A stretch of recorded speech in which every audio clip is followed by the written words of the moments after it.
అడిగిన క్వాలిటీ లేదు కావాలి కొంచెం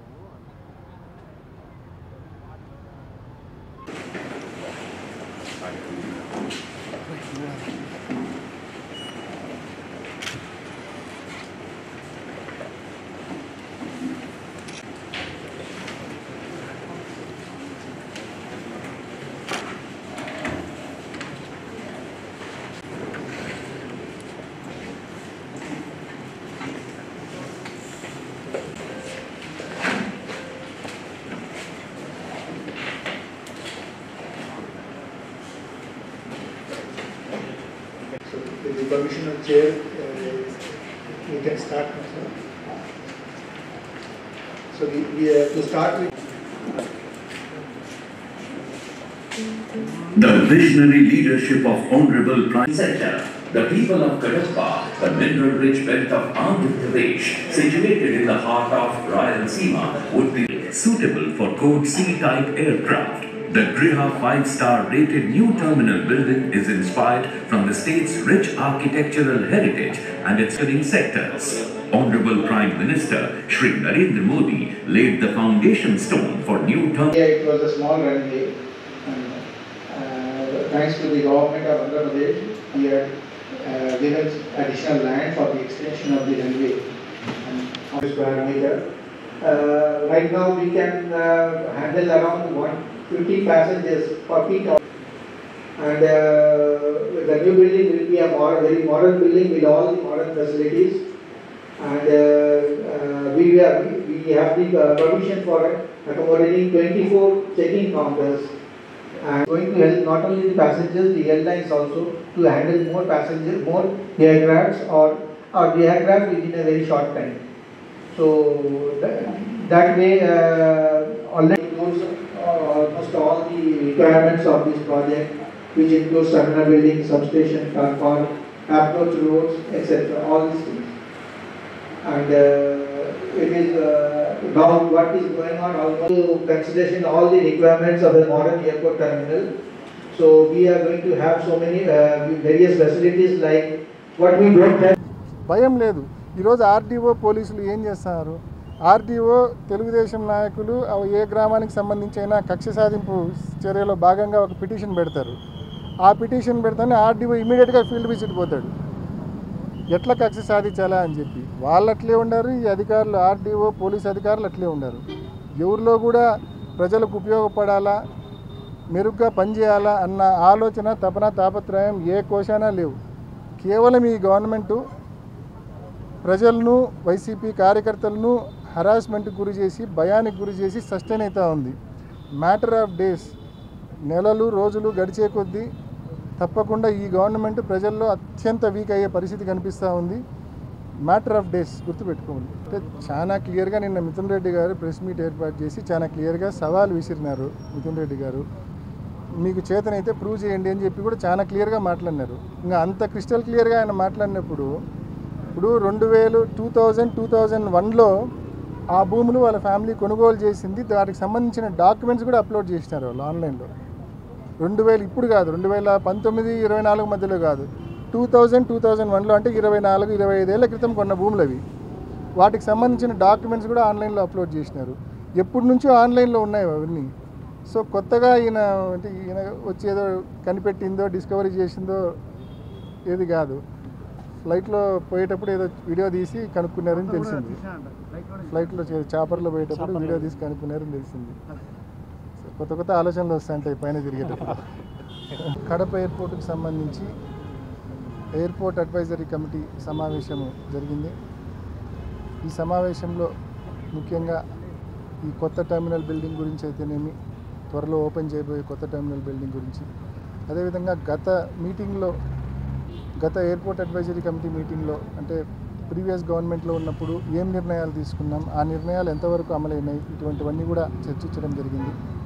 ముఖ్యంగా కడప ఎయిర్పోర్ట్ గురించి నిజంగా లాస్ట్ 5 ఏళ్ల గురించి ఒకసారి ప్రస్తావించాల్సి వస్తే, జగన్మోహన్ రెడ్డి గారి హయాంలో కడప ఎయిర్పోర్ట్ అనేది ఎన్నో అడుగులు ముందుకేసింది. ముఖ్యంగా మనకు నైట్ ల్యాండింగ్ ఫెసిలిటీ లేదు కడప ఎయిర్పోర్ట్లో. అటువంటిది ఫారెస్ట్ ఏరియాలో ఈ లైట్స్ ఇన్స్టలేషన్ కోసం అయితేనేమి, ఫారెస్ట్ డిపార్ట్మెంట్తో పర్సూ చేయించి మళ్ళీ గవర్నమెంట్ ఆఫ్ ఇండియాలో ఫారెస్ట్ డిపార్ట్మెంట్తో పర్సూ చేయించి మనకు దానికి సంబంధించిన పర్మిషన్స్ రావడం జరిగింది. ఇవాళ కడప ఎయిర్పోర్ట్లో నైట్ ల్యాండింగ్ ఫెసిలిటీ కూడా ఉంది, అంటే ఆల్ వెదర్ ఆపరేషన్స్ ఉన్నాయి. అదేవిధంగా రన్వే ఎక్స్పాన్షన్ కూడా పెండింగ్ ఉండింది గతంలో. అది కూడా జగనన్న సీఎంగా ఉన్నప్పుడు దాదాపు 70 ఎకరాల భూమిని అక్వైర్ చేయడం జరిగింది. 75 కోట్ల రూపాయలు వెచ్చించి 70 ఎకరాల భూమి అక్వైర్ చేయడం జరిగింది రాష్ట్ర ప్రభుత్వ నిధులతో. చేసిన తర్వాత రన్వే ఎక్స్పాన్షన్ కూడా కంప్లీట్ చేశాం. ప్రీవియస్ గవర్నమెంట్లోనే రన్వే ఎక్స్పాన్షన్ కూడా కంప్లీట్ చేసి ఎయిర్ బస్ A320 కూడా ల్యాండ్ అయ్యే ఫెసిలిటీ ఇవాళ కడపలో ఉంది.